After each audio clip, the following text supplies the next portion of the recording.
Hello and welcome to episode 15 of the Osu Mapcast. I'm Cinnabun, and in this episode we actually have 3 GMTs. I'm joined by Pachiru, Hello. Zetera, Hey, what's up? and Shurelia. Hello. How's it going, guys? I'm alright. Pretty good, thanks. How Good, about you? pretty good. Nice. So far. Hey, I'm doing pretty good. Awesome. Nice. Alright, so how about each of you tell us a little bit about yourselves and all that, like a little bit about where you're from. I guess we can start with Patchy. Okay. Well, I'm Pachiru from France. I'm a GMT, as Cinnabun said, and I guess that's all I have to say. Alright, nice. What about Zetera? Right, people know me as Zetera. I'm a university student in southwestern Germany. I'm 22 years old. And I actually started when I was 12, so that's, yeah, my anniversary is coming right up. Oh, wow. Yeah. Nice. And Shurelia. And hello, it's Shurelia here. I'm an Indonesian GMT, so basically, I like what you expect. I'm an Indonesian myself. I joined also at October 2012, so that makes me Oh, wow. He's been here 8 years. living on this community for 8 years already. That's pretty Dang. long. It's a Okay. pretty long time, yeah? Yeah, it is. Dang, okay. So, yeah, so how did you guys, like, all get into Osu, like, on your stories? Should I start? Or whoever wants to start, go for it. Okay, Yeah, go for it. I'll do. I started Osu in 2013, I think, Okay. because a friend of mine showed me the game, and I remember where I played those Skrillex maps before they got deleted. And I used to like music a lot. I still do, but at that time I just started to listen to music actively. And I found this game, so I thought it was a great idea to mix the game and music together. At that time, I didn't know about rhythm game, so it was my first try. Oh, Osu was your first rhythm game? Yeah. Nice. And then I've discovered Sound Voltex. Well, I already played rhythm game because you remember those piano tiles games Oh, piano on tiles? Yeah, mobile. But I Oh, don't that's consider super good at that. this as a real rhythm game because it's not really. Well, it is, but I don't find it. Osu or as- piano tiles? Yeah, Osu Mania. Yeah, Oh, Mania, okay. Osu Mania is a fake rhythm game, heck yeah. yeah. Alright. And that's all I have to say, I think. Cool. What about you guys? Guess I'll take on. Yeah, it's not that much different from Pachiru. Back in the day, that was 2010. I spent a lot of time on the internet on my own. That was when I was in eighth grade and didn't have too much to do. I was playing Tetris. I got my Rubik's Cube. I was speed cubing and all that. And at some point, I just found a video of somebody playing Masterpiece, and I thought that looked really cool. So I downloaded the game, and I've pretty much been part of it since.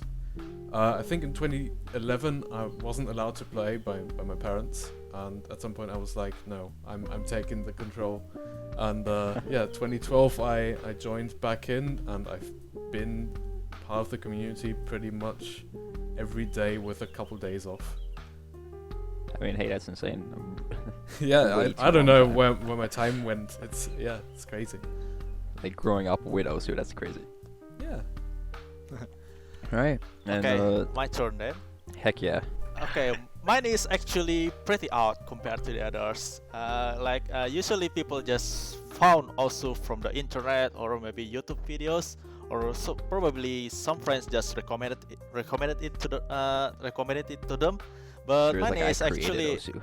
yeah, mine is like I found also from a flash drive that I found drop on my school. That's it.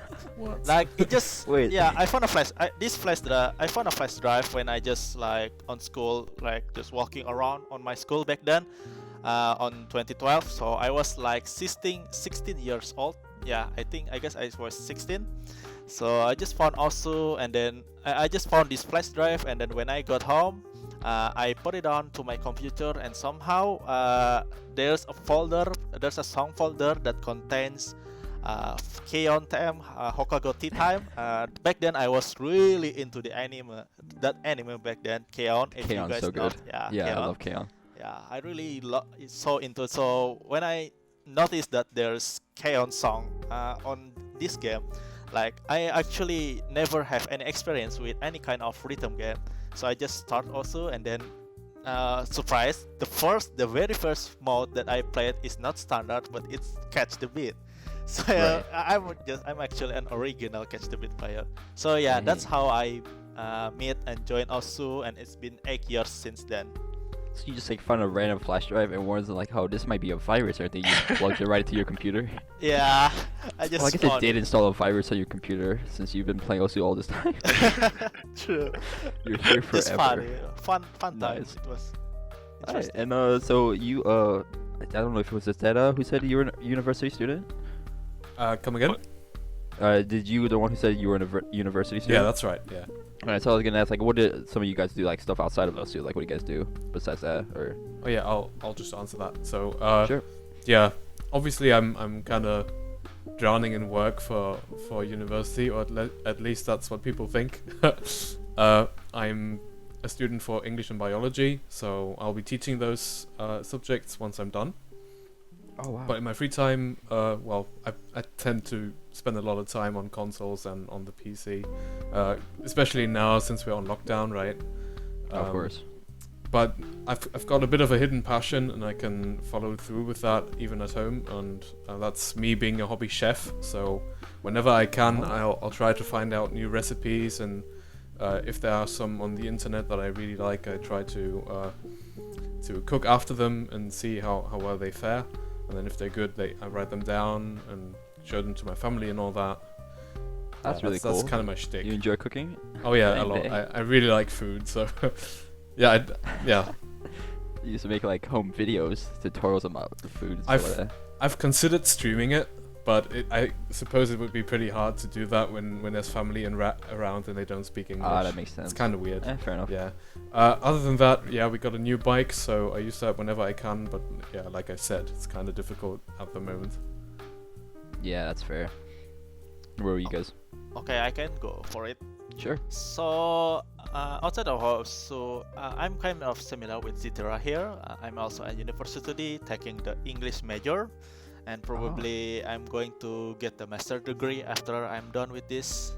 Like right now it's on bachelor degree, so I'm going to take master degree after I'm done. And then since it's a lockdown right now, so I'm mostly doing stuffs on my home. So yeah, as you might expect, mostly sitting in Right. front of I would hope so. computer. Yeah, sitting in front of my computer, doing stuff, and sometimes just doing deliveries, helping my parents' business, which is being a merchant. It's one of my parents have a side job for me to become their courier. So yeah, sometimes I go outside to do that job. Hey, I guess impressive. that's all. Nice. All right, Patchy. Outside of Osu, I work at Burger King, and Nice. I did some studies in movie production for Oh, 3 hey. years, and before that I did a year in, I don't know the name in English for that, but you know, programmation, coding. Computer science. Oh, Yeah, program. Oh, yeah. okay. Yeah, I think that's the word. I did that, Alright. but I wasn't really happy with that, so I stopped and went to Paris to do these studies in movie production, and Oh, okay. now I'm working at Burger King. That's not the best path. Wait. So you don't live in? Wait. So I didn't know. I thought Burger King was a U.S. thing. Yeah, but there is in France as well. It's a new thing. Interesting. It's since 2015, I think. Oh, I didn't know they expanded. That's nice. Wait, what? Yeah, Burger and King's been around forever for us. Yeah, Burger King also exists in Indonesia. I did not know that. I thought it was like only a U.S. thing. That's weird. Okay, that's probably just me. It's I'm done. not. It's not. And I work here at as not a manager, but just below the. I don't know the name, but Oh, Team yes, leader, supervisor. I think. Supervisor, I guess.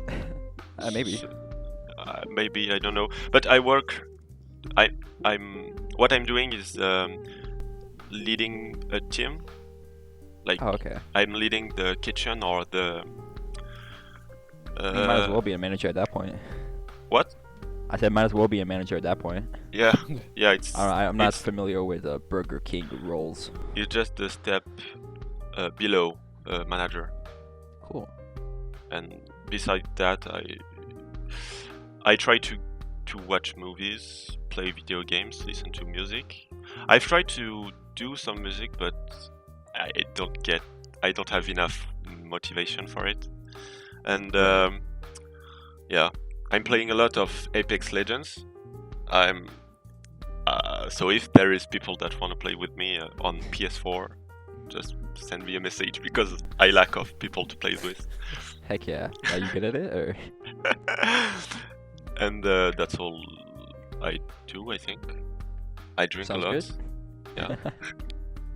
Stay hydrated. Yeah. Alright, so how did you guys get into mapping? Like from playing and all that? Should I start? Yeah, sure. Sure, I mean, you were talking. Okay, let's go.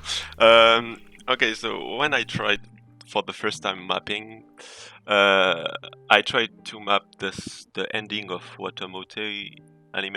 I don't know if you heard the song already. I've heard it. I haven't watched the anime though. Yeah, it's the song where the girl almost like sound dead because she's depressed. Right. And this was my first song I've mapped on the game. Okay. And it was not very satisfying because everything in the map was wrong, like the timing, the placement, the shapes, everything. And I tried it for the first time because I wanted to. I think at that time there was the guy song, the guy map. Sorry, I think it was the map. Wait, let me see. Yeah, I think it's the one who mapped the song. But I wanted to have my own version of the game, of the map. Sorry. So I tried it, and then I continued with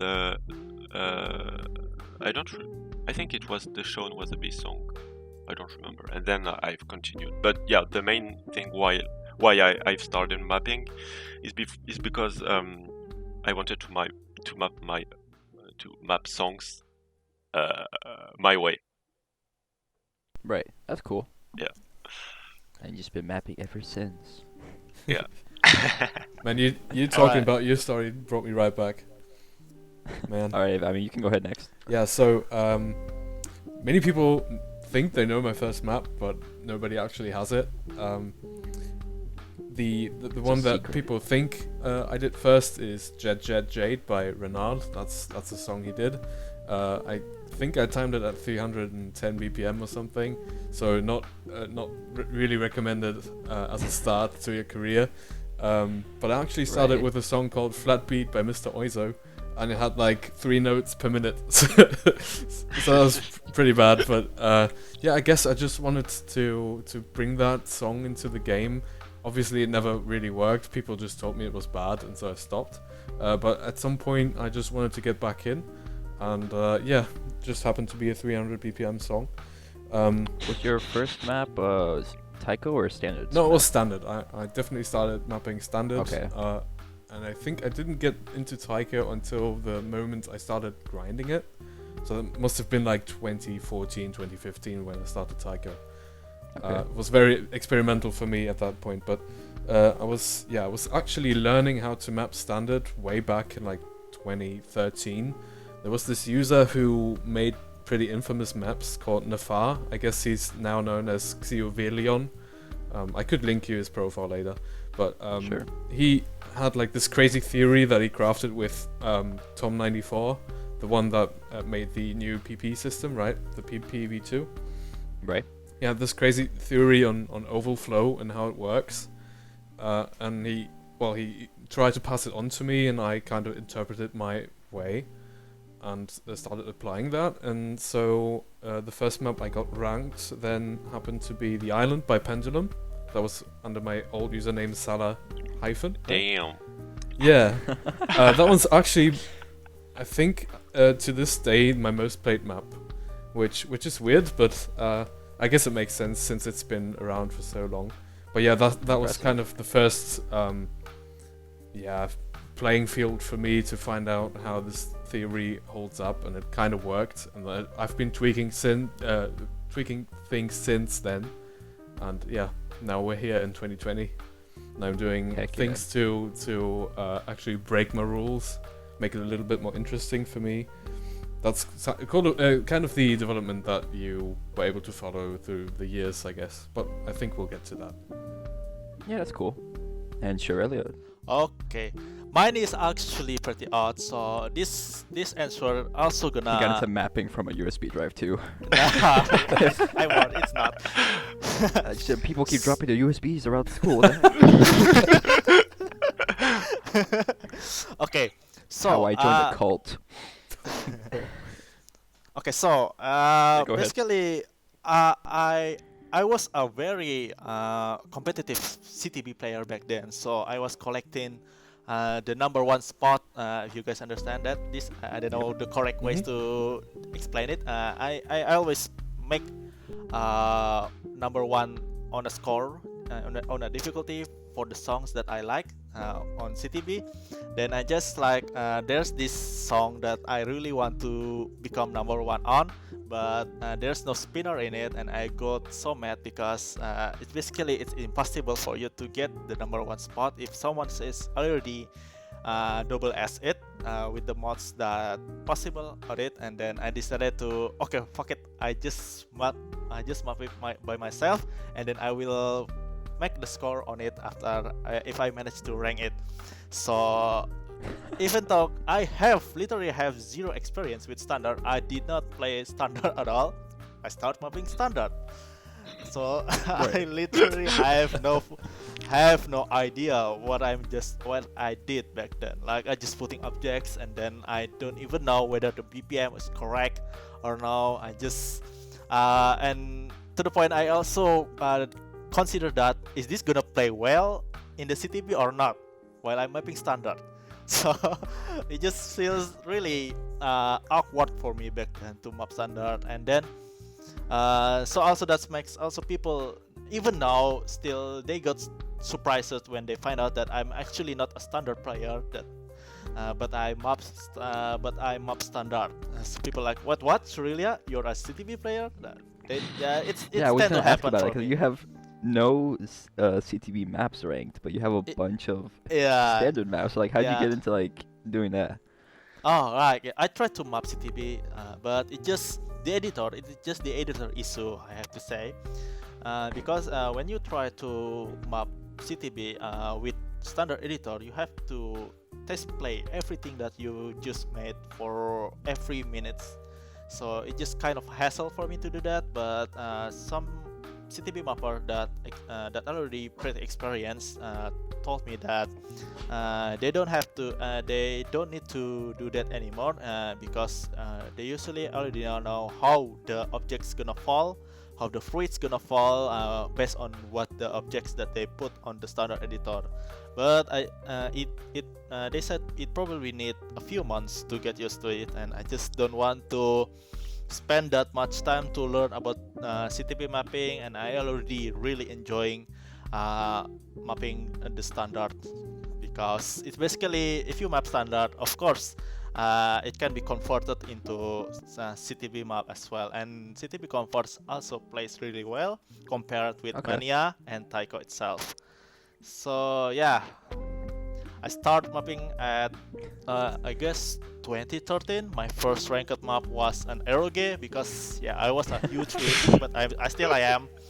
An eroge is called Shimasuki Haruka Kaleidoscope. It's a Can't normal. say I've heard of it. Yeah, it's nothing complex. It's not a complex song to get mapped. It's just single BPM with 120, if I remember correctly. It took me 2 years to rank it though. It took me 2 years, a lot of sadness, a lot of depression. If that's not the ranking system, I don't know what is. Yeah, it took a lot of effort to rank my first map. That makes sense. I got depressed on the middle of ranking it, because I thought that I think it is impossible for me to jumping into the standard mapping because I have zero sense towards the standard mapping at all because I don't play standard at all. So yeah, I took a year break from mapping because I got depressed on the middle of it, and then Right. after I found the reason why I get back up from my depression, mapping depression. I think nothing depression, mapping depression. Mapping the yeah. Mapping depression. So it's because I found a map that actually it feels like if you watch if you know an anime called Boku no Hero Academia, it feels like I'm a Deku and I'm watching an almighty video. Yeah, I found a map that make me feels like that. It's a map made by Landwings. Landwings. Okay. It's called Four Season. That's the map that make me want to go back to mapping again because it's the map that get me back up to my feet again, and here I am. Hey. Thanks to heck that yeah. map. What was it? Seasons? 4 seasons.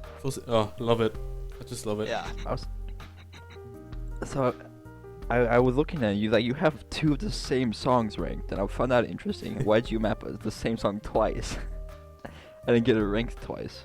Are you talking about Watashi wa number one? Watashi wa number one. Okay. Basically, I that's just really interesting. Yeah. Okay, I joined. I played Azure Lane. Joined Azure Lane because I was looking for something that I can play outside of Osu and then chilling, and I decided that okay, Azure Lane might be a good choice at all because it's not a game made by Japan. It's a Chinese game, so it has a good drop rate. So I decided to give it a try, and then I just fell in love with the character, and then I made this particular song that sounds so obnoxious. It just basically girls screaming number one. Right. It was a big. It is a big meme for the Azure Lane community. So I was like, okay, I just map for the meme. And It is a good then song.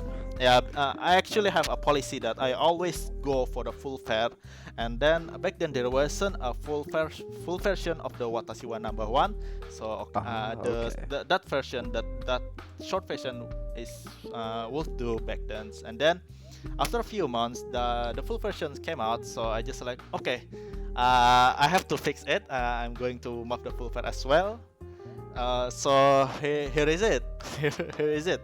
I'm Nice. probably going to do the same with my other short fair Azure Lane song. It's Gonna called map it a Witness. third time. Yeah, it's Do not your own cover.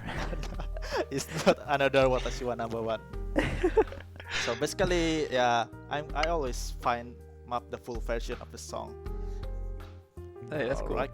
Yeah. All right. So I guess the next question then, like, so how did you each like end up joining the GMT? And, like, for those who don't know, it's like the global moderation team. Okay. Just trying to put that out there. Zetera, do you want to go first? Yeah, has it been the same for us, for all three of us? Because at one stage, it was rather, I don't want to say simple, but it was easier to get into the team because there used to be applications for global moderators, and people that had good metrics would be able to apply there with a full CV, and they really wanted to know what you do in the community, what you think about behavior, how it should be, what should be done if it's not in line with what you think is right. And they did lots and lots of checks, and at some point, I think it was Sharpie, the French moderator, who I think has resigned by now, he was like, yeah, I've got something for you. And I ended up joining in 2017, October it must have been. No, 16. I think it was 16. But yeah, it was through applications, and my intention actually goes back to when Stefan, the Austrian moderator, was inaugurated, I'll say. Because we were really concerned about the state of #German, because it was full of trolls, and they were like grouping up and bullying people, right? It's kind of still like that, but it was really bad back then. And we sat together and we went to Loktav, who was just promoted to community manager at the time, I think. And yeah, we were like, yeah, look, this is not working out. People are afraid to join because they just get bullied right away, and we need to do something about this. And so we sent a more or less formal letter to him. Both of us, so Stefan and I, we were both applying for some sort of position where we could help within the chat. And back then, I think there was still just chat moderators around. So basically, before any GMT work was even applied to people, there was a previous stage to that. There would be chat moderators that didn't even have a red name. They were just for their own language channels, and they did just the same duties that a normal global moderator would do, but in a limited kind of range. That makes sense. Yeah, I think that was back when those were still a thing. The switch to the GMT wasn't far off that, but yeah, at that time only Stefan got promoted because he was just more known in the community and people trusted him more than me, because I was sort of a freshman to people that had been part of the higher ups for longer. They didn't really know my name, and I was like, okay, I might not be ready for this, but I'm going to prove that I will be ready once the next opportunity arises. And then there were applications, and Stefan was like, if you don't sign up now, I'll beat you up, right? So I did, and it just, yeah, don't tell him that you got that from me, but yeah, it's gonna be on a YouTube video. Yeah. It'll be fine. He won't understand. He won't understand. Nah, we're kidding. But yeah, I signed up on his request, and then yeah, got accepted. So that was that. Nice. Poggers. Poggers. Yeah, and I think Pachiru also got in through applications, but I'm not sure what it was like for. Nope. Was it not? No, No? yeah. Well, then I'll explain why how I Go for went it. in. Yeah, please. Being well, no. I wanted to join GMT 3 years ago, but back then my behavior wasn't very the best, so Okay. I got denied at that time, and it was completely understandable. And so in August 2019, well, not in August, but like June or something, Gabe came to me and said, man, we see you are pretty active in #French. Do you want to be a French moderator? And since it's something I always wanted to become, I said yes. And then 2 months after this, I got in. But I think now there isn't application anymore. I don't know if there is still application. There might be some on the horizon, but not as of now. Yeah. Okay. Interesting. Yeah. And yeah, I do it. I wanted to join because the community, the French community, is kind of toxic. There is good people in there, but there is a lot of people that like in German, as Zetera said, Mhm. there is a lot of people that bully new users, and these new users doesn't want to come in the channel because they don't Right. want to be bullied. And I was pretty sad when I see new people getting bullied for just being there. So I came to Gabe and told him that the French moderator had to do something for it. And 1 or 2 months after I said that, he came to me asking me for if I wanted to be in, and now I am. Nice. Okay. What's the process of getting GMT now, or is it just like no one's applied yet? As of right now, I think someone.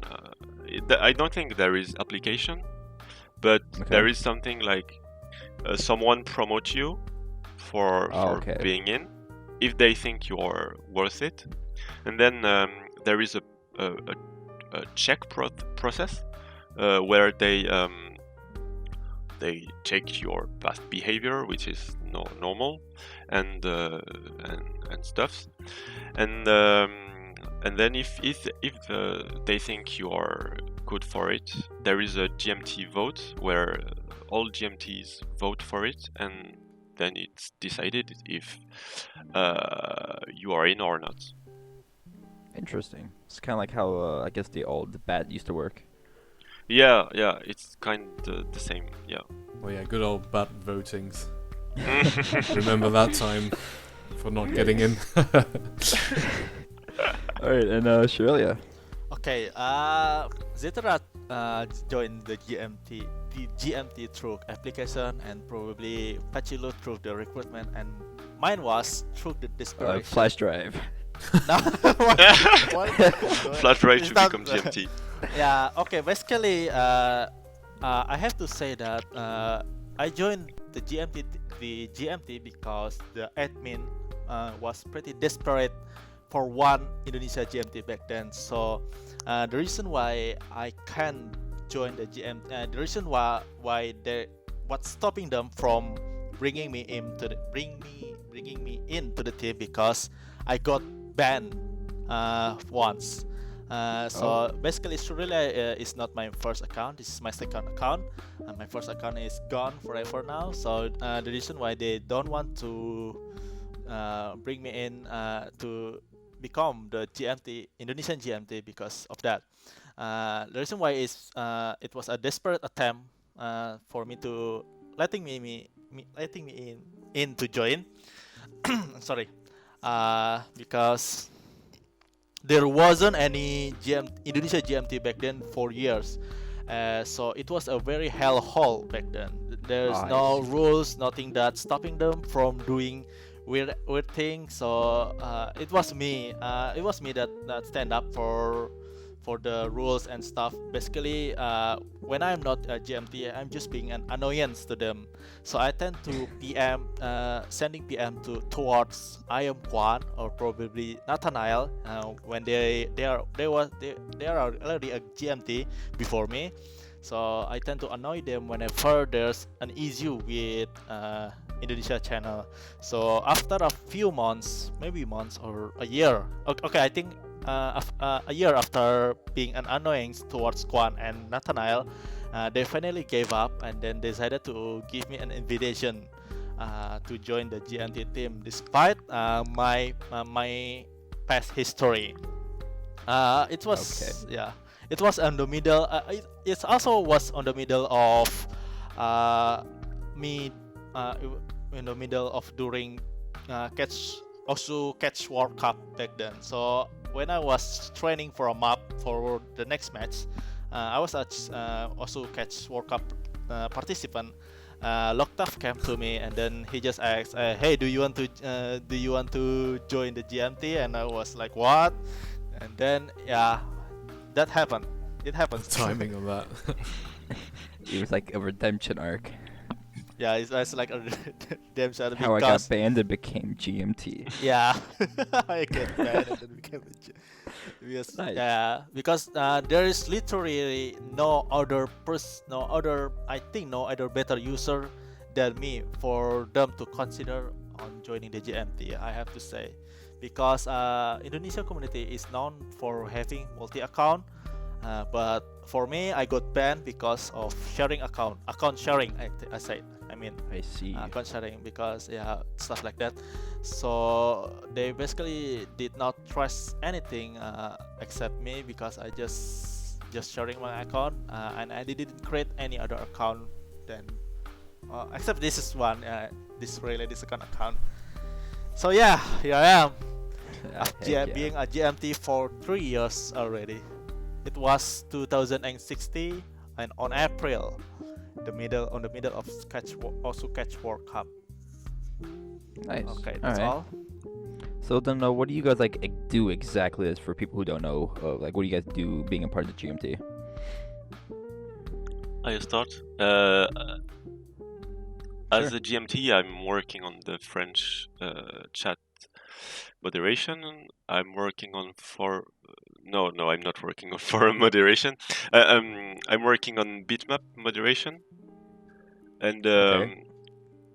I'm trying to help people here and there that are in need of help, and yeah, that's basically what I do in the GMT.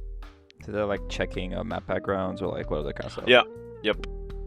But we are there is a lot of GMT that are doing this, but Okay. yeah, yeah, checking the content review, and that's all. Yeah, Makes sense. yeah. Yeah, so I think the role of GMT is actually quite broad. There's many things that you could do if you are a moderator, like you could take care of the forums, or just limit yourself to the chat. Or there's also, looking for inappropriate posts, avatars, user pages even.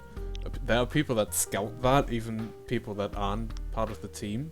They report Okay. that to us, and then any GMT is able to remove whatever needs to be removed. That's not necessarily the obligation of any GMT. We tend to split the team up into divisions so that it's more efficient. For one, I mainly only take care of chat.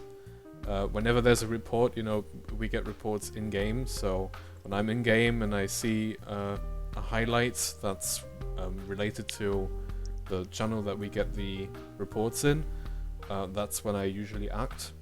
Like I check if that report is valid, and if it is, I execute orders. Okay. Yeah, but there's Execute order. it sounds very menacing, but it really isn't. It's just it's also up for personal judgment, more or less. Like you're almost on your own, even though it's pretty much a team. You can ask for advice.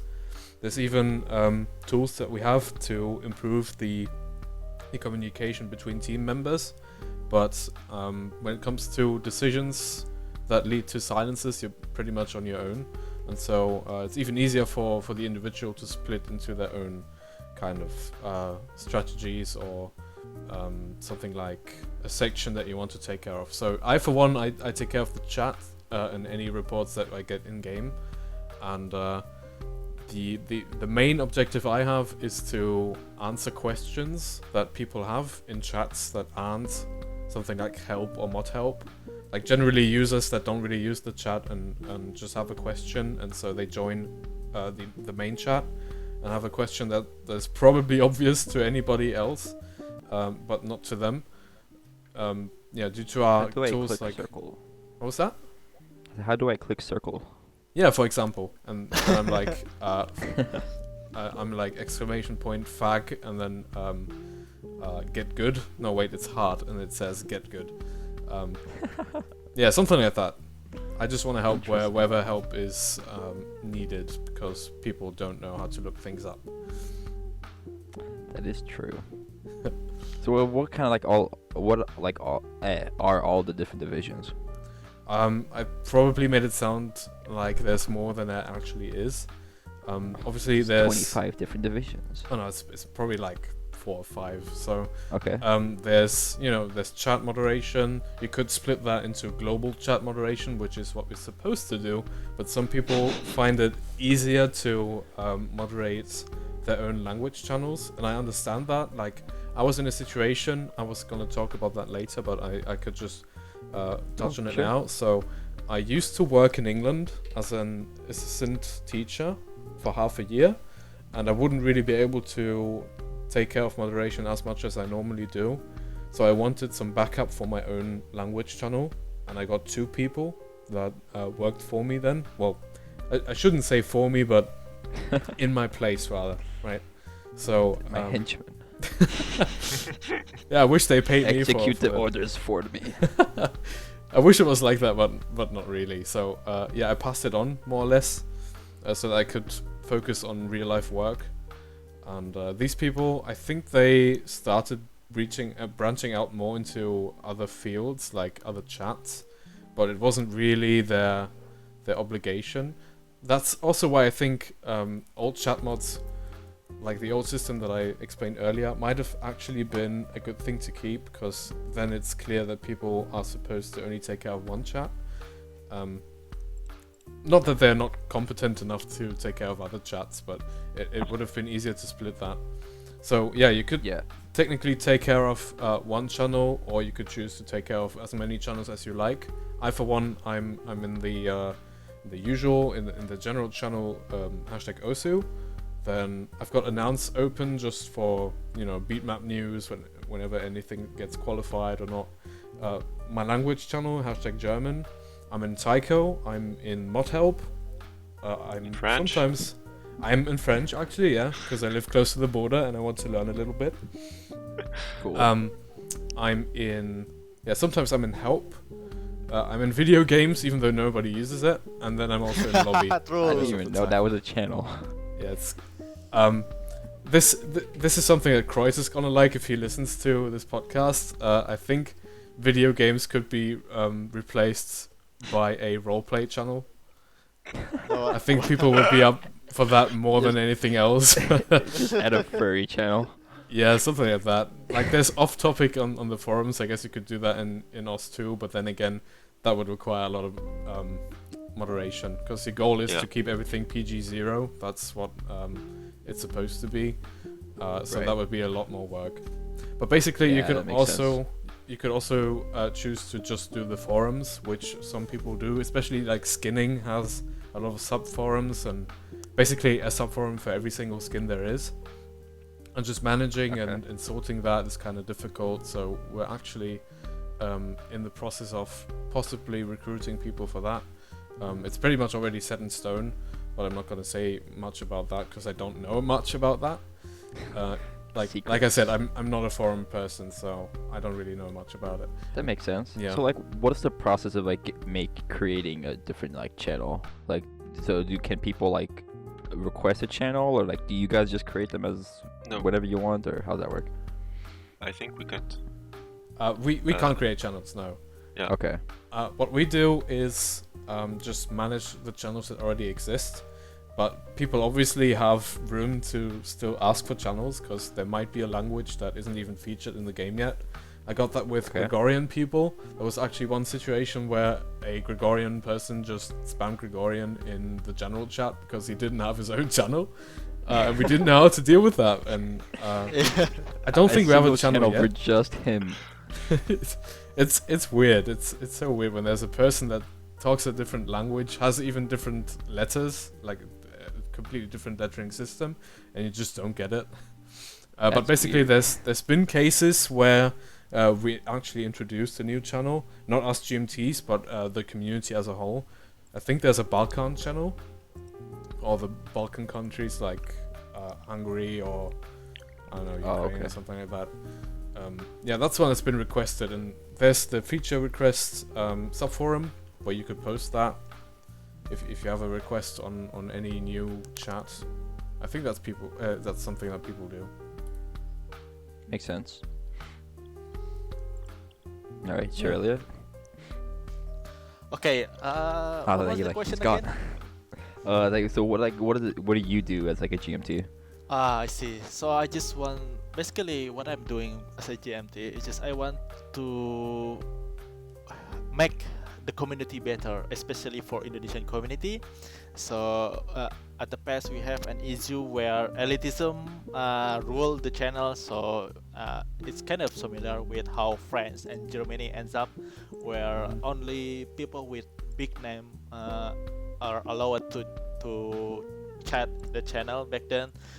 It was really unfair, and I don't like that. I just want everyone in the community able to have fun on the game, chat each other, or probably just having a rivalry if they want to become competitive. So I just want to make Indonesian channel to become a neutral ground for everyone.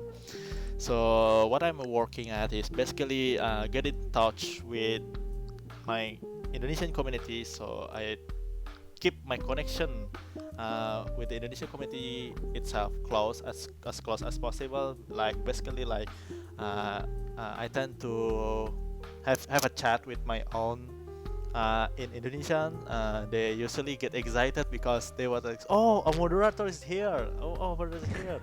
Something like that. Red people, something like that.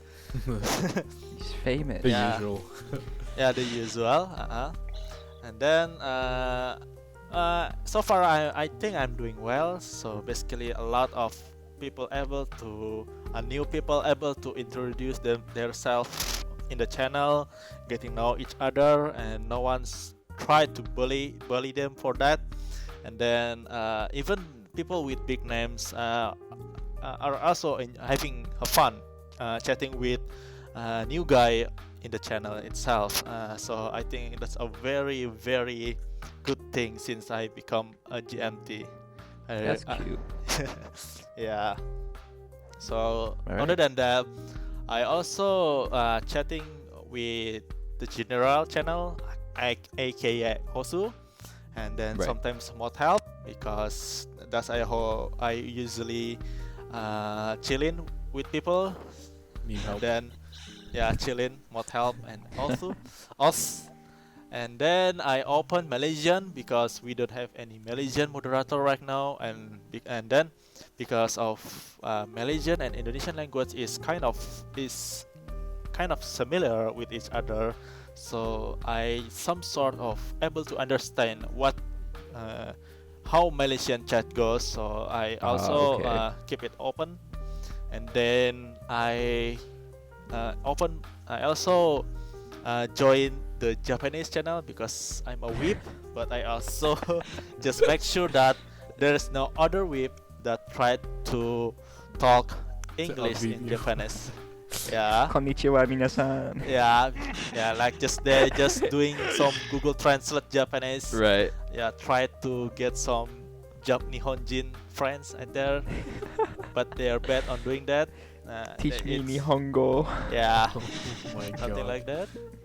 And then because back then when I was first joining GMT, forum are still used pretty frequently.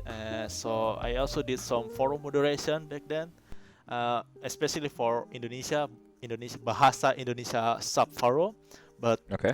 since no one use forum anymore, so I rarely check that place out anymore. But whenever I check it, there's nothing much happening anyway. So I think it's fine to leave it as long. I'm just waiting for someone to report if there's something happen in the sub forum itself.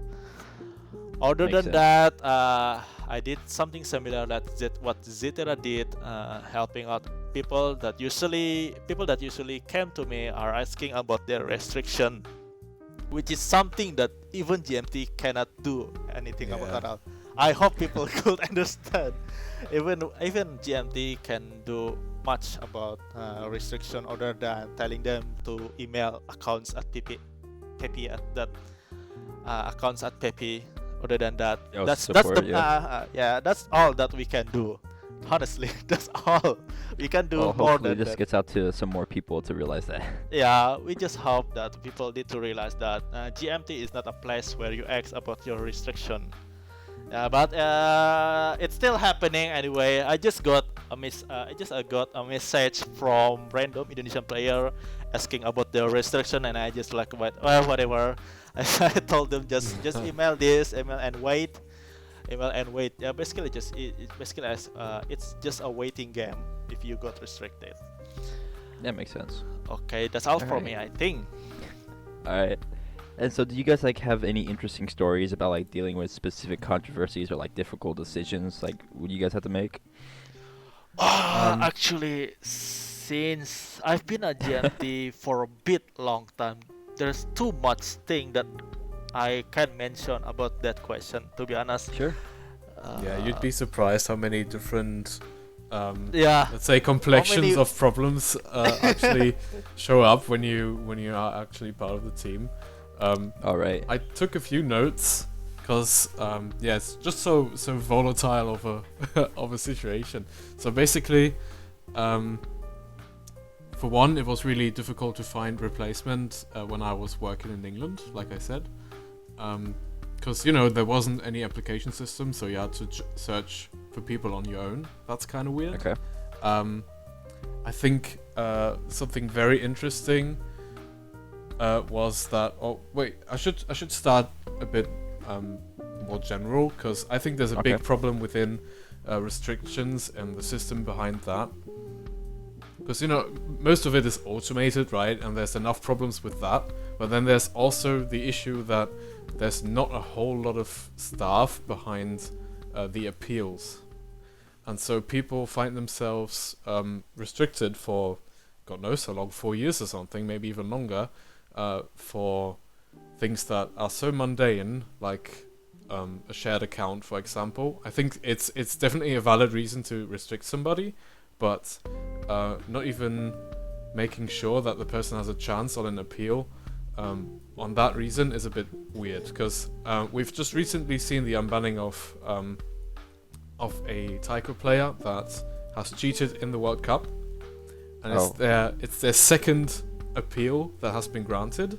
So they cheated during the World Cup, then got unbanned, then cheated again, and now got unbanned again, all within a span insane. of like 2 years. And I think that's really crazy, considering that there might be people out there that have shared an account once and then are restricted for like 4 or 5 years and still going. So Right. I think that's like the biggest problem with the team. Again, it's not really the responsibility of a GMT to do that, but it's definitely led to situations where we are the ones that are being asked about a specific problem a user might have, and we don't have the answer because we are not really involved.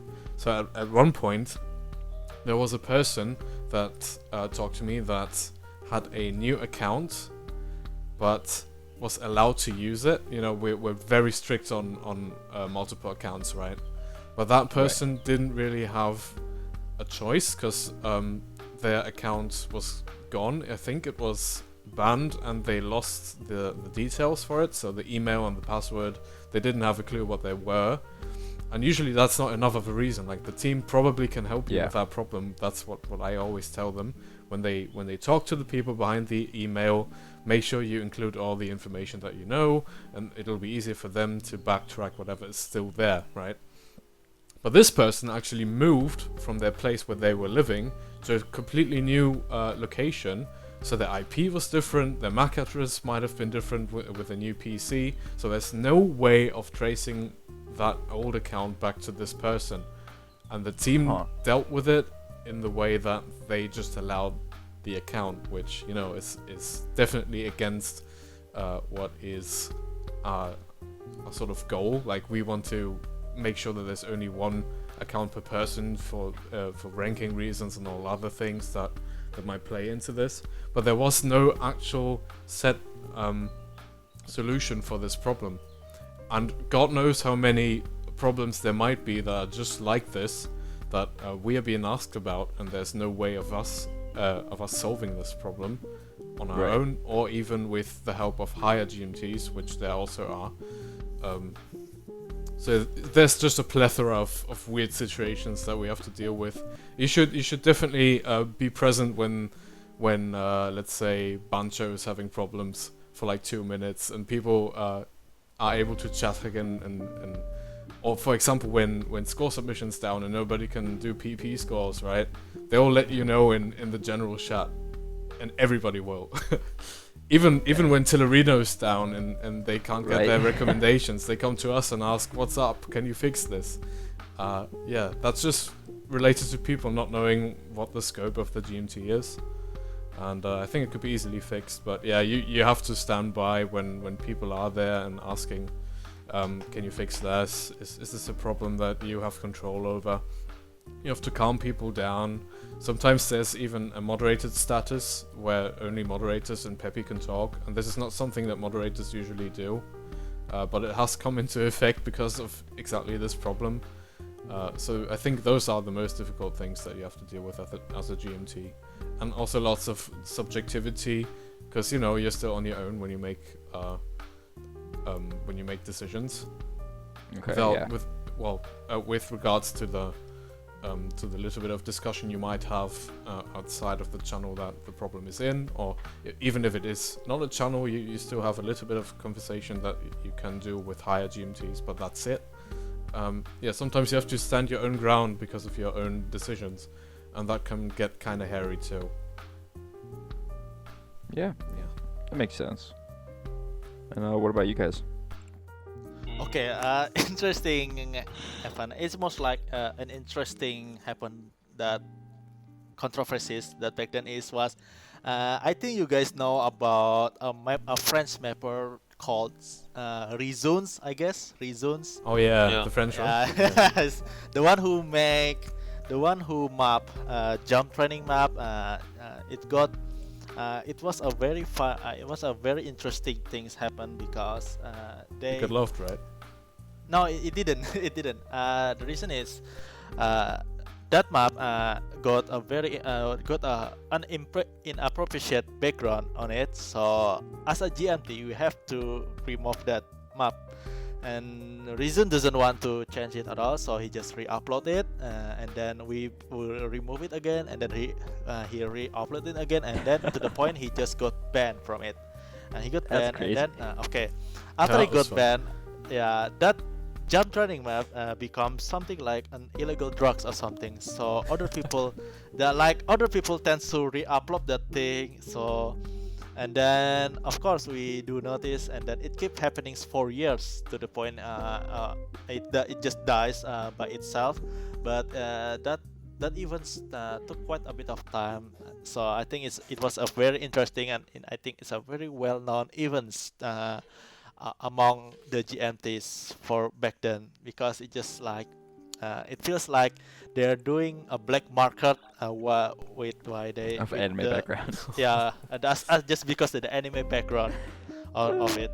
It just keep uploading. I think people finally stop caring about that set anymore, so it stopped. I think it happened on 2016, I guess, or maybe earlier. I can't really recall, but it's just interesting for me. I think that's all for me. Yeah, the very memorable controversies during my time being a GMT. Yeah, that must be annoying. All right, what about you, Pachi? I don't think I have much. I don't think I'm here for that long to have stuffs to tell about. Like any really dumb questions too, or What? you have any like really interesting like situations, or like someone asking like a really dumb question, and stuff like that? Well, someone. Yeah, I have one. Wait, let me find it. Yesterday there was someone asking me if it was allowed to send message to random people. Yeah, the guy said, "Hey, is messaging a person you don't know a bannable offense?" And I hope didn't. not, because then I would be banned. Yeah, the thing is, I didn't know what to say to him, so I just say, "What do you think?" Because I don't know. I mean, it's if there is a message feature, it's made for this. So yeah, that's yeah. Beside the dealing with bitmap, not bitmap, but you know, bitmap discussion toxicity. Yeah. That's only thing I really have to. Yeah, I don't have much to say about this because I'm not here for long enough to have much stories to tell about. That makes sense. There's some crazy people with bitmap discussions. Yeah, there is too much toxic people. Yeah. Right. I guess again, moving on then. So to like a kind of like a more broader question, how do you guys think the community views the GMT? Ouch. It was- I think they don't see the GMT very well because they see us as a police, and usually people don't really much like the police. And I from my own experience, there is a lot of people that doesn't like. I mean, for French community that doesn't like GMT because it's already happened to receive death threats because Wow. just I was doing my job, and so from that I can tell that there is a lot of people that doesn't like GMT, but there is still a part of it that support us, and I think that's really of them because we are just doing our job, and sometimes we have to take difficult decision. Right. But yeah, that's all I have to say. Yeah, that makes sense. Yeah, you really have to make the moments count where people are like, oh, I appreciate you doing the job, because they're kind of Yeah. sparse. Not to say that the community is total trash. It's just nice to have some people that recognize that you are actually devoting your time to make sure that everything's running smoothly, people aren't going haywire, and that kind of deal. No, of course.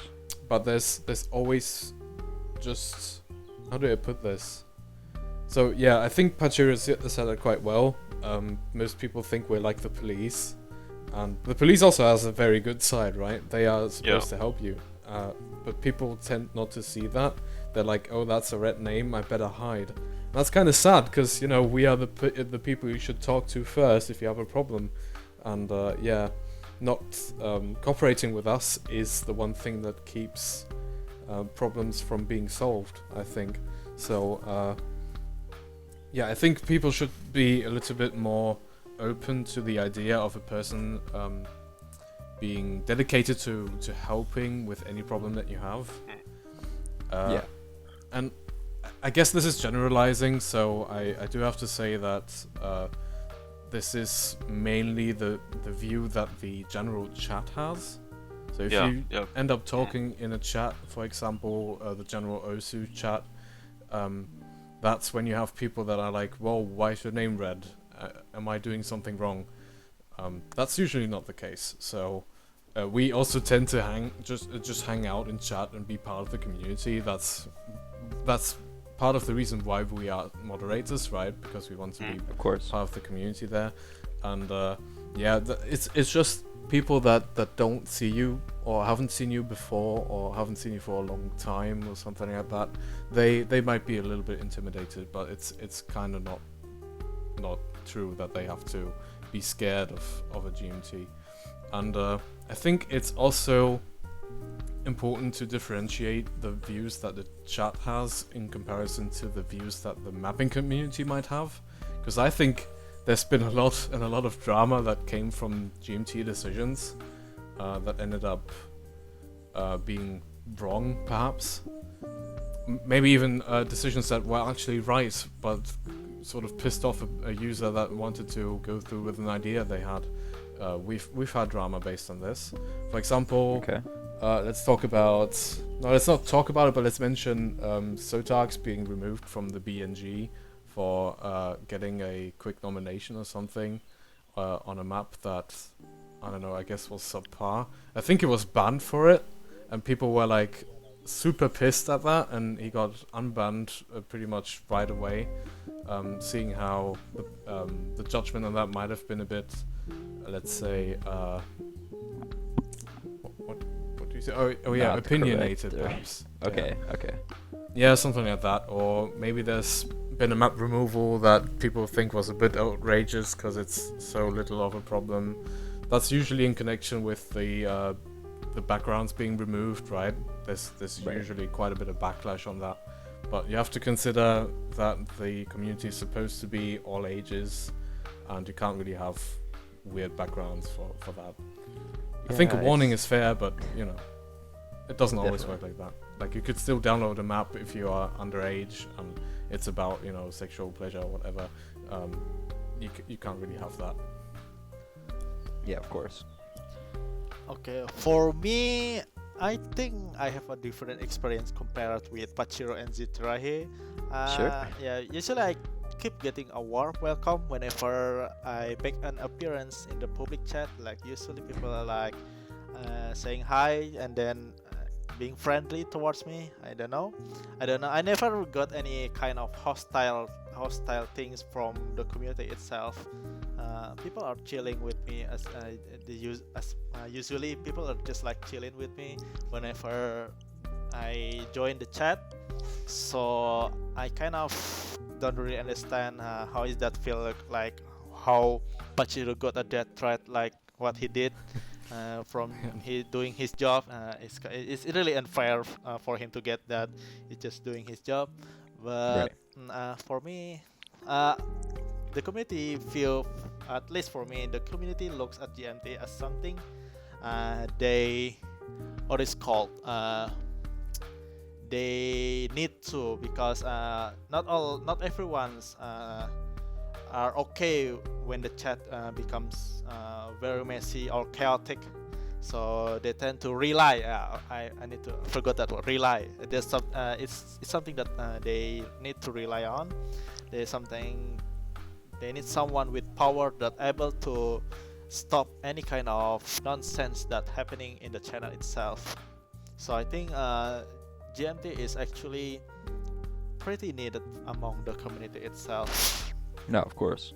Okay. Yeah, it might have been a bit too negative. Like, there's definitely people that spend a lot of time in the chat, and they probably also appreciate the work that a GMT does. So there's definitely people that you can get along with. Absolutely, I think that's actually the majority. It's just about those little things that that can grind one's gears. Yeah, there has to be a that shout out makes to. sense. Yeah, there has to be a shout out to those people that just hang in there. They want the best of the chat that they can get, and they are really glad that you're there. So I, for example, the German community has grown dear to my heart, even though there might be some people that are kind of mischievous or something. And it's the same for every other chat. Honestly, there's lots of people that show appreciation. And we're just friends at times. Like there's definitely some people in the general chat that I've known for a couple years, and obviously you get along pretty well, otherwise you wouldn't be talking. So there's a lot of that too. I didn't want to make that too negative there. Yeah, that's That makes sense, yeah. understandable. Yeah, there's good people and then there's bad people. Yeah, Yeah. definitely. Yeah, don't send death threats out to people. Like, Yeah, ever. Don't do that. right. What's It's the not point? okay. What's the point? It's so often just over mundane things. Like, yeah, You you removed my started. map background. You stopped Die. spectating me when you had a good score going. That's a no-go. Yeah, no, Wow. don't do that. Yeah, so I guess on that, and then how do you guys view the community being like so like a big part of it, like in a specific way? Oh my, it's so random. Like it's just random. Like sometimes okay, let me go first then. Okay, sometimes there's just random this one person that randomly appeared in the chat and then start shouting random nonsense. Like I keep getting confused, like why this user doing that, why is being like this, like what is going on, something like that, just random.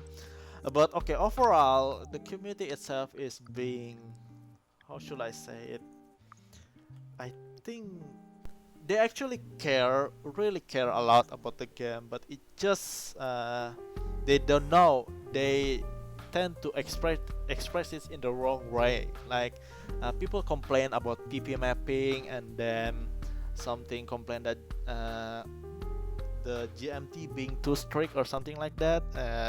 Well, but basically I think also is not that strict. It's just basically the common sense that among those kind of people. But overall, I think the community itself is still, I think, still care about the community, the Ozu community, so far, and at least that's what I thought. All right. Right. Mm-hmm. On my side, I will talk about the mapping community and the Sure. the mapping community, because that's where I'm the most active.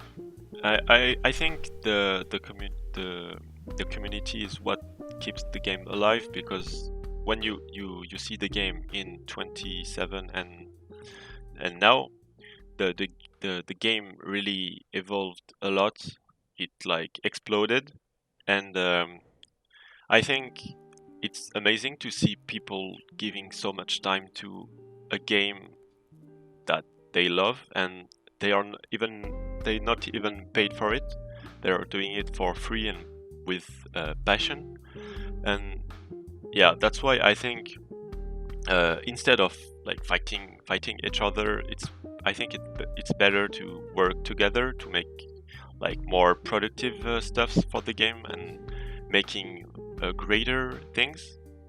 So yeah, from the day I started the game and from now, I've evolved a lot with the community. Like I learned how to organize myself with stuffs, how to organize contests, or how to handle discussions. And I think the game taught me a lot, and that's because of the community. Because yeah, I think there is some bads, but there is a lot of goods as well. Yeah, That's all I have to say. Right. Yeah, there's just this certain duality about the community, but I'm not even gonna get into that. I think it's something like to describe the community as a whole. I think there's a little piece of hope in every single person that could drive the community forward. It's just that not everybody chooses to go and use that little spark that they have to the full potential. Like I understand that there's people that just want to play PP maps to get a good rank, and that's one way you could go, and I'm not one to interfere with that or say that it's the wrong thing. Everybody's supposed to enjoy the game they want to in the way they want to, right? Yeah. For me, that's not a lifestyle when I'm part of the community. For me, it's more about, you know, getting good scores, getting cool scores, not ones that set a whole lot of PP on your profile and make you look better. That's not really part of it. I think it's more about having fun, and sometimes I feel like people aren't doing that justice. Like they're not really giving themselves the comfort that they could have. Like, you know, it's still a game and people take it very seriously, and sometimes I'm like, yeah, just don't take it so seriously, just have a bit of fun. But there's just so many people that have driven the community forward, even in the past. You know, look where we're at right now. Like, we've got modding v2. I think that's a huge development, part of the history of OS, for example. And yeah, just every single mapper, you know, that contributes to the development of what is right and what's wrong through the ranking criteria, what are the limits.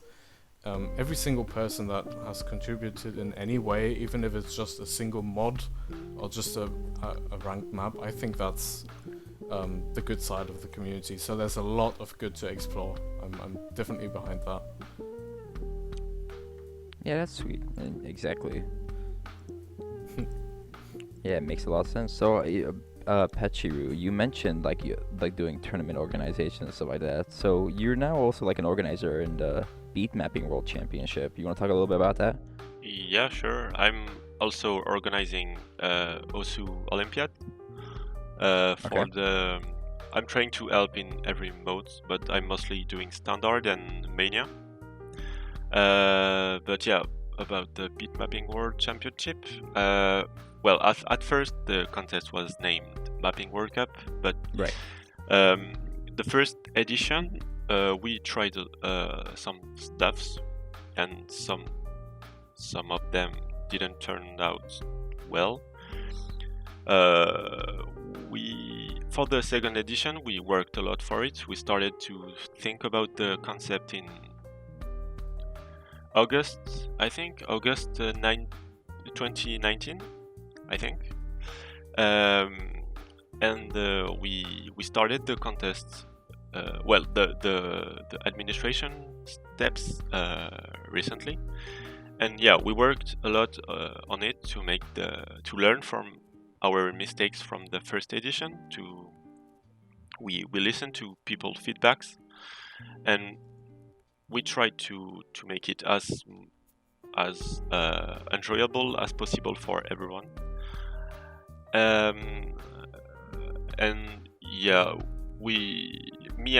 because the project at first was thought by me and Imakuri, and then we thought it will be better to have more experienced people in there, so we invited Nozomi, Regraz, and Chaos, that is also an organizer in Osu Olympiad, and we worked all together to make something we think is amazing, and we also got a great help from Milan for the website, and yeah, I hope it will turn out well, and yeah, I hope that people will enjoy it, and yeah, my idea with the Beat Mapping World Championship is to make something bigger for every game modes. It's hard because the way we did it actually takes a lot of time. The contest starts in few days and will end in October, so it takes 6 months, which is something we A can long do. time. Yeah, it's a lot of time, and we can't do it in every game mode at different time. So we have to, if we want to include all game modes, we have to do it all at the same time. So it's something we thought about. Nothing is set in stone yet, but we are we are thinking about it, and we first want to focus on this edition to see what we can improve for the next one, and eventually make it bigger in the next one. And big shout out to Imakuri, Nozomi, Rigraz, and Chaos for helping me with it. Great, that's super cool, and yeah, the first one I really enjoyed watching, and I thought it was super cool. So hey, you guys keep on going with it. Nice. Thank you. Thank you. Alright, and Shurelia, I wanted to mention, since you're the first catch player we've had on an episode. Yeah.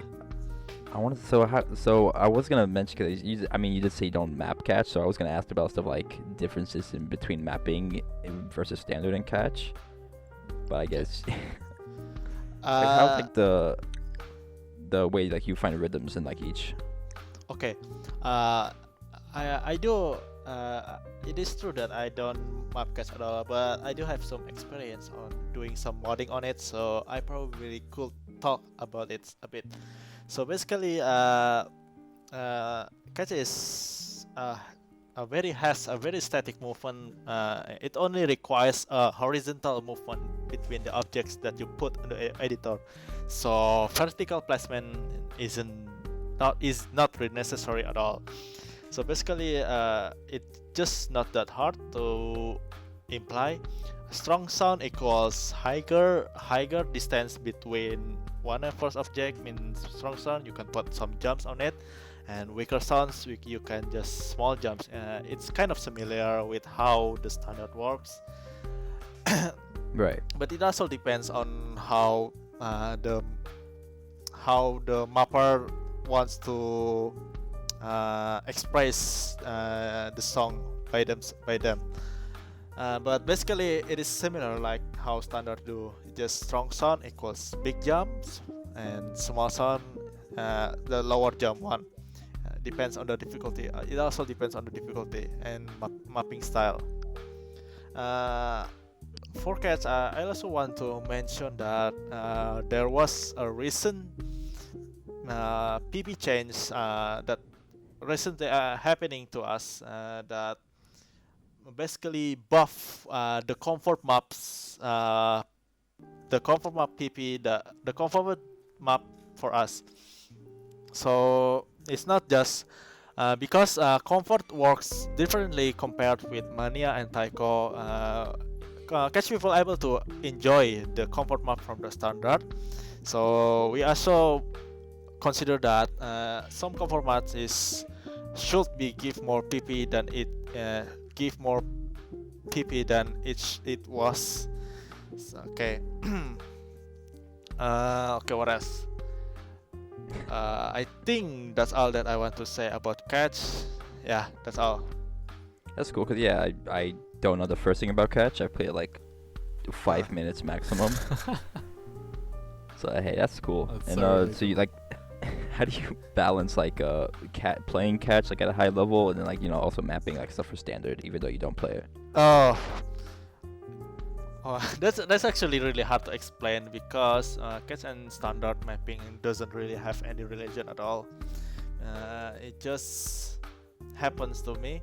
I guess I can really explain it because the the knowledge that required for playing catch and standard mapping is really different.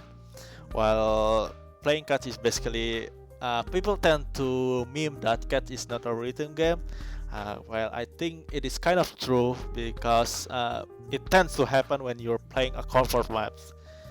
Because sometimes comfort maps are just got some random pattern that randomly just got hard, and then when the stream comes, usually it's really easy for us to catch the streams because they, of course, standard gives a stream.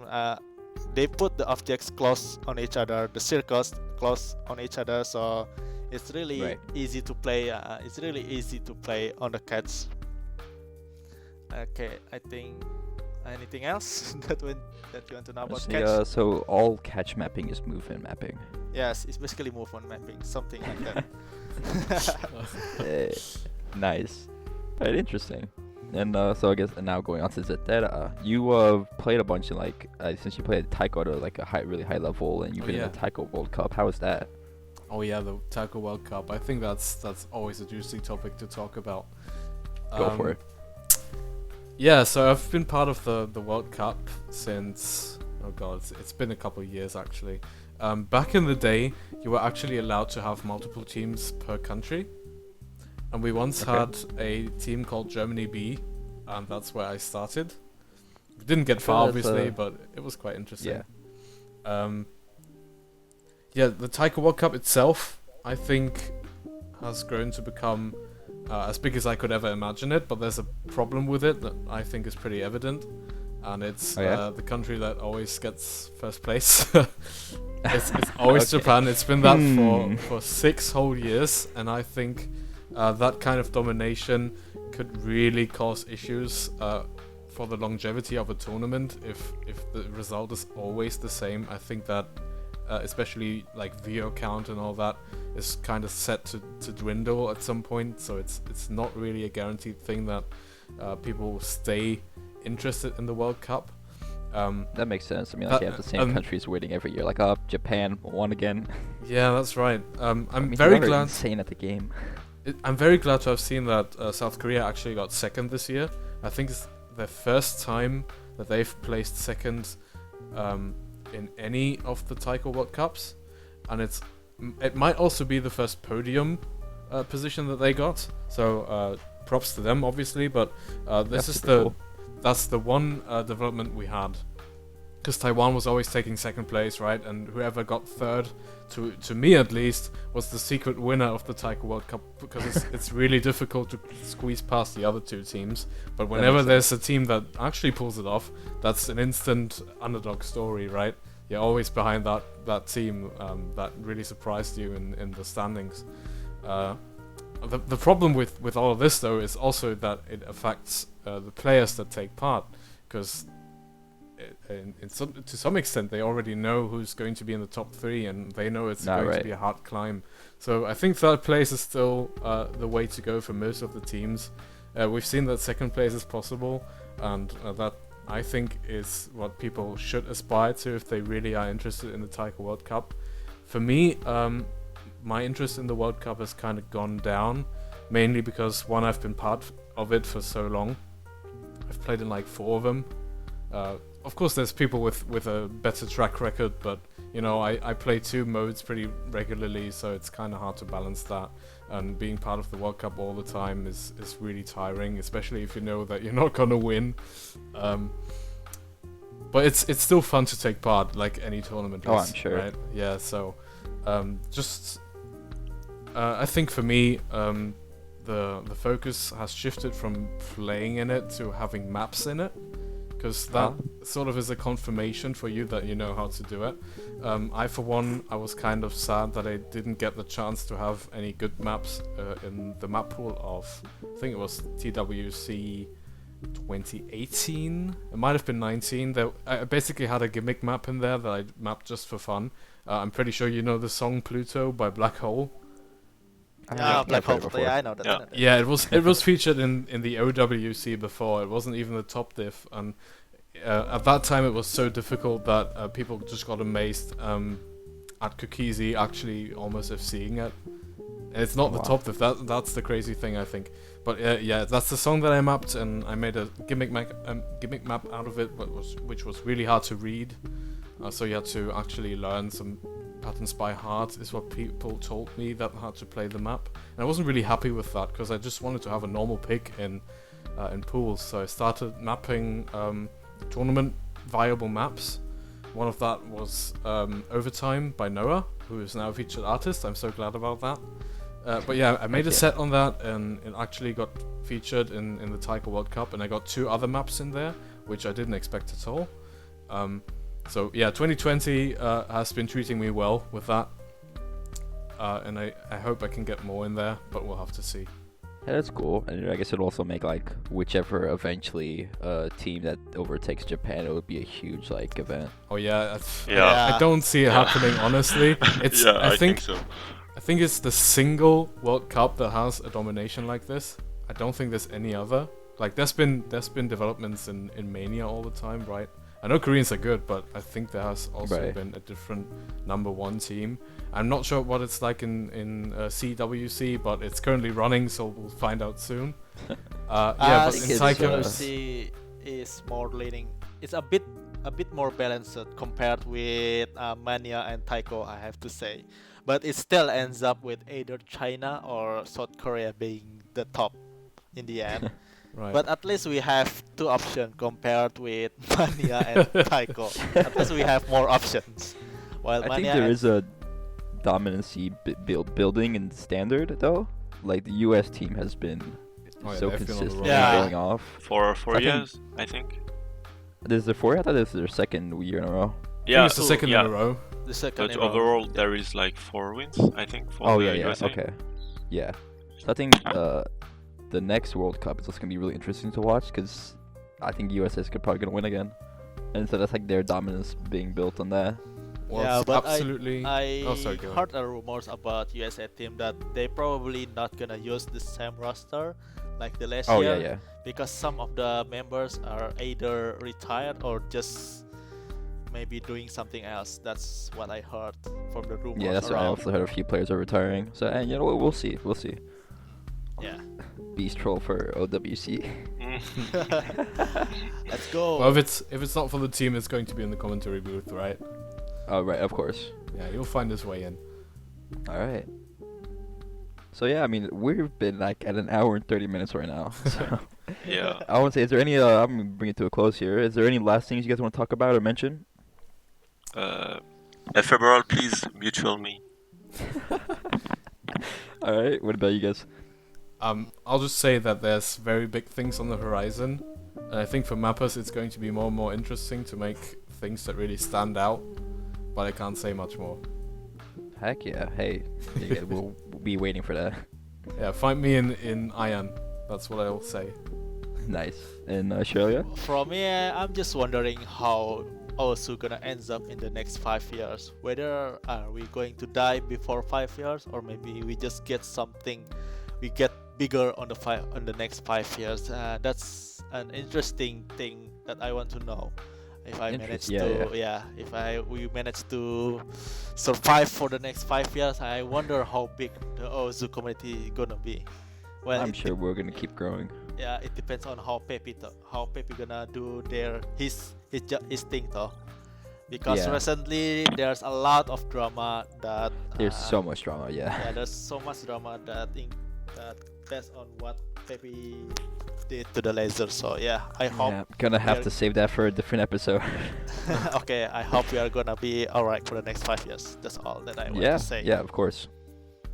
All right. So, any people or things you guys want to shout out? before we Sure, leave? sure. Okay, Yeah. Go for it. okay, I'm Tristan. I want to give a shout out to Mir, if you know Mir. Miru, doesn't? Yeah. Germany Yep, mapper, yep. a Germany mapper. I want to say I still very grateful towards him because we've spent a lot of time uh, doing a mapping journey together. I think at least we've been collabing and working together and ranking some songs that nobody else wants to map for strike a year collabing and stuff. I'm really grateful to him because he helped me to rank a song that's basically a dream song that I want to rank on this game. So basically I already reached my dream on this game.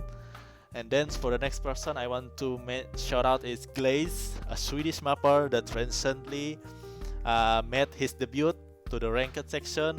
He has been got a lot of improvements since the first time he came to me asking me stuffs. And then the last person that I want to mention is Landwings, because I still think that his 4 season is a life-changing thing for me in this game. It's like it is that his map is the one who make the one who I am right now speaking with you all. Oh, that's sweet. Nice. Alright, that's all. You too? Zetera, go. Yeah, I Alright. do. So shout out let's to the entire German chat, I'll say. Heck yeah. They've been pretty ruly as of late. I think it's really nice to just hang around there at the moment. And I really hope they keep that up. Other than that, a big shout out to basically everybody on the Taiko German community Discord server that we have. They've grown to be somewhat of a family at this point. Like I've been on it for I guess 5 years, and I've met such good people there. I don't think I could think of a life without them at this point. Yeah, me too. That's great. Me That's too, to be adorable. honest. Also, it's Alright, such an and important Pachi. thing happened on my life at this point. Yeah, Right. like most of my new friends came from also after all. So shout out to them as well. Absolutely. Okay, Pachiru, go on. A big shout out to the Bitmapping World Championship staff, so Chaos, Imakuri, Nozomi, Regraz, and am I missing someone? I think not, and myself. Nozomi, Regraz, Imakuri, Chaos, and myself, yes. But I don't want to shout out to myself. Big shout out to Pachi. yeah, big shout out to Gabe for allowing me to be in the GMT, and also being a great friend. Then I think a big shout out to all the GMTs that were very kind with me when I joined, and for being good people to hang out with. And also a big shout out to Zetera, Shurelia, and Cinnabun. Thank you, Oh. thank you. Dude, I agree. Thank you, man. Yeah, And You've I done a good think job. that's the end of the episode. So see you next time. yeah, I want Alright. to thank you, Cinnabun, as well. Thank you very much for Aw, thank inviting you. me. Thank you very much, Cinnabun. Nah, I'm glad to have you guys on. I really appreciate it. Hey, you're welcome. Thanks for All having right. us. Absolutely, thank you. Should I say the word? You should say it at the end. I should say the word. Okay. Interstellaristical. What? Come on. Interstellaristical. Yeah. Nice. All right. Nice. So yeah, this has been episode 15 of the Mapcast. Thank you guys for joining and taking the time for this. I really You're appreciate welcome. No, thank You're you for having welcome. us. Yeah, you're welcome. Yeah, Thank really you for nice. It was, inviting hey, us. a long episode, so it was nice. And yeah, and thank Yeah. you for listening. Of course, if you enjoyed it, please leave a like and consider subscribing. And yeah, all feedback is appreciated. So yeah, see you guys next week. Bye. Goodbye. You're the bomb. Goodbye. Bye bye. Bye. See you. Bye.